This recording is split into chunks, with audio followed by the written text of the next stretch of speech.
ನಮಸ್ಕಾರ ವೀಕ್ಷಕರೇ, good is ಗುಡ್ಡಿಗೆ ಸ್ವಾಗತ.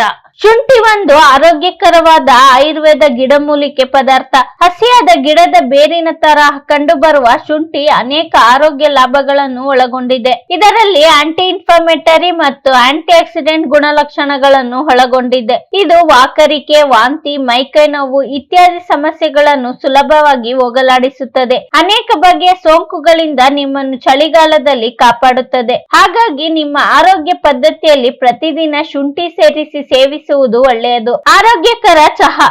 ಶುಂಠಿಯಿಂದ ಇಂತಹ ಪ್ರಯೋಜನಗಳನ್ನು ನೀವು ಸುಲಭವಾಗಿ ನಿಮ್ಮಲ್ಲಿ ಮೈಗೂಡಿಸಿಕೊಳ್ಳಬೇಕು ಎಂದರೆ ಶುಂಠಿ ಚಹಾ ತಯಾರಿಸಿ ಕುಡಿಯುವುದು ಬಹಳ ಒಳ್ಳೆಯದು. ಒಲೆಯ ಮೇಲೆ ಒಂದು ಲೋಟ ನೀರು ಕುದಿಯಲು ಇಟ್ಟು ಅದಕ್ಕೆ ಸ್ವಲ್ಪ ಶುಂಠಿಯನ್ನು ತುರಿದು ಹಾಕಿ ಸ್ವಲ್ಪ ಹೊತ್ತು ಕುದಿಸಿ ಅನಂತರ ಇದು ಕೊಠಡಿಯ ತಾಪಮಾನಕ್ಕೆ ಬಂದ ನಂತರ ಇದಕ್ಕೆ ಸ್ವಲ್ಪ ಜೇನುತುಪ್ಪವನ್ನು ಹಾಕಿ ಕುಡಿಯಿರಿ. ಬೆಳಗಿನ ಸಮಯದಲ್ಲಿ ಖಾಲಿ ಹೊಟ್ಟೆಯಲ್ಲಿ ಇದನ್ನು ಕುಡಿಯುವುದರಿಂದ ಹೊಟ್ಟೆ ಉಬ್ಬರ, ಗ್ಯಾಸ್ಟ್ರಿಕ್, ವಾಕರಿಕೆ, ವಾಂತಿ ದೂರವಾಗಿ ದೇಹದ ಜೀರ್ಣಶಕ್ತಿ ಹೆಚ್ಚಾಗುತ್ತದೆ. ಚಳಿಗಾಲದಲ್ಲಿ ಸಾಮಾನ್ಯವಾಗಿ ನಮ್ಮ ಜೀರ್ಣಾಂಗ ವ್ಯವಸ್ಥೆ ಮೊದಲಿನಂತೆ ಇರುವುದಿಲ್ಲ. ಹೀಗಾಗಿ ನಮ್ಮ ಜೀರ್ಣಶಕ್ತಿಯನ್ನು ಹೆಚ್ಚಿಸಿಕೊಳ್ಳಲು ನಾವು ಏನಾದರೂ ಉಪಾಯಗಳನ್ನು ಮಾಡಿಕೊಳ್ಳಬೇಕಾಗುತ್ತದೆ. ನಮ್ಮ ಹೊಟ್ಟೆಯ ಅನೇಕ ತೊಂದರೆಗಳನ್ನು ಸರಿಪಡಿಸುವ ಶಕ್ತಿ ಇರುವ ಶುಂಠಿಯನ್ನು ನಮ್ಮ ಆಹಾರ ಪದ್ಧತಿಯಲ್ಲಿ ಸೇರಿಸಿಕೊಳ್ಳುವುದರಿಂದ ಈ ಸಮಸ್ಯೆಗಳಿಂದ ಸುಲಭವಾಗಿ ಪಾರಾಗಬಹುದು.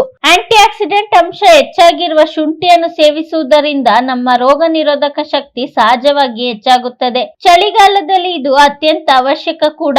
ಒಂದು ನೀರಿನ ಬಾಟಲ್ ನಲ್ಲಿ ಶುಂಠಿಯನ್ನು ತುರಿದು ಹಾಕಿ ಆ ನೀರನ್ನು ಇಡೀ ದಿನ ಸ್ವಲ್ಪ ಸ್ವಲ್ಪ ಕುಡಿಯುತ್ತಾ ಬಂದರೆ ಕಾಯಿಲೆಗಳ ವಿರುದ್ಧ ಹೋರಾಡುವಂತಹ ಶಕ್ತಿ ನಿಮಗೆ ಸಮರ್ಥವಾಗಿ ಬರುತ್ತದೆ. ಇದರಲ್ಲಿರುವ ಆಂಟಿ ಇನ್ಫ್ಲಮೇಟರಿ ಲಕ್ಷಣಗಳಿಂದ ನಿಮ್ಮ ಮೂಳೆಗಳ ಆರೋಗ್ಯ ಕೂಡ ತುಂಬಾ ಚೆನ್ನಾಗಿರುತ್ತದೆ. ಕೆಲವು ಬಾರಿ ಮಳೆಗಾಲ ಮತ್ತು ಚಳಿಗಾಲ ಜೊತೆಗೆ ಬರುವುದರಿಂದ ಮನುಷ್ಯನ ದೇಹ ಪ್ರಕೃತಿ ಹೊರಗಿನ ತಾಪಮಾನಕ್ಕೆ ಅಡ್ಜಸ್ಟ್ ಆಗದಂತೆ ಆಗಿ ಇದ್ದಕ್ಕಿದ್ದಂತೆ ನೆಗಡಿ, ತಲೆನೋವು, ಗಂಟಲು ನೋವು ಬಂದು ಬಿಡುತ್ತದೆ. ಇಂತಹ ಸಂದರ್ಭದಲ್ಲಿ ಬಿಸಿ ನೀರಿಗೆ ಶುಂಠಿಯ ರಸ ಸೇರಿಸಿ ಸ್ವಲ್ಪ ಉಪ್ಪು ಹಾಕಿ ಬಾಯಿ ಮುಕ್ಕಳಿಸುವುದು ತುಂಬಾ ಒಳ್ಳೆಯದು. ಇದು ಗಂಟಲು ನೋವು ಮತ್ತು ಕಿರಿಕಿರಿಯನ್ನು ದೂರ ಮಾಡುವುದು ಮಾತ್ರವಲ್ಲದೆ ಗಂಟಲಿನಲ್ಲಿ ಯಾವುದೇ ಸೋಂಕು ಇದ್ದರೂ ಸಹ ಇಲ್ಲವಾಗಿಸುತ್ತದೆ. ಈ ವಿಡಿಯೋ ನಿಮ್ಗೆ ಇಷ್ಟವಾಗಿದ್ದರೆ ಲೈಕ್ ಮಾಡಿ, ಶೇರ್ ಮಾಡಿ. ಇನ್ನು ನಮ್ಮ ಚಾನಲ್ಗೆ ಸಬ್ಸ್ಕ್ರೈಬ್ ಆಗಿಲ್ಲ ಅಂದ್ರೆ ಸಬ್ಸ್ಕ್ರೈಬ್ ಮಾಡ್ಕೊಳ್ಳಿ. ಮುಂದೆ ಬರೋ ಎಲ್ಲ ವಿಡಿಯೋಗೋಸ್ಕರ ಬೆಲ್ ಬಟನ್ ಕ್ಲಿಕ್ ಮಾಡಿ. ಧನ್ಯವಾದಗಳು.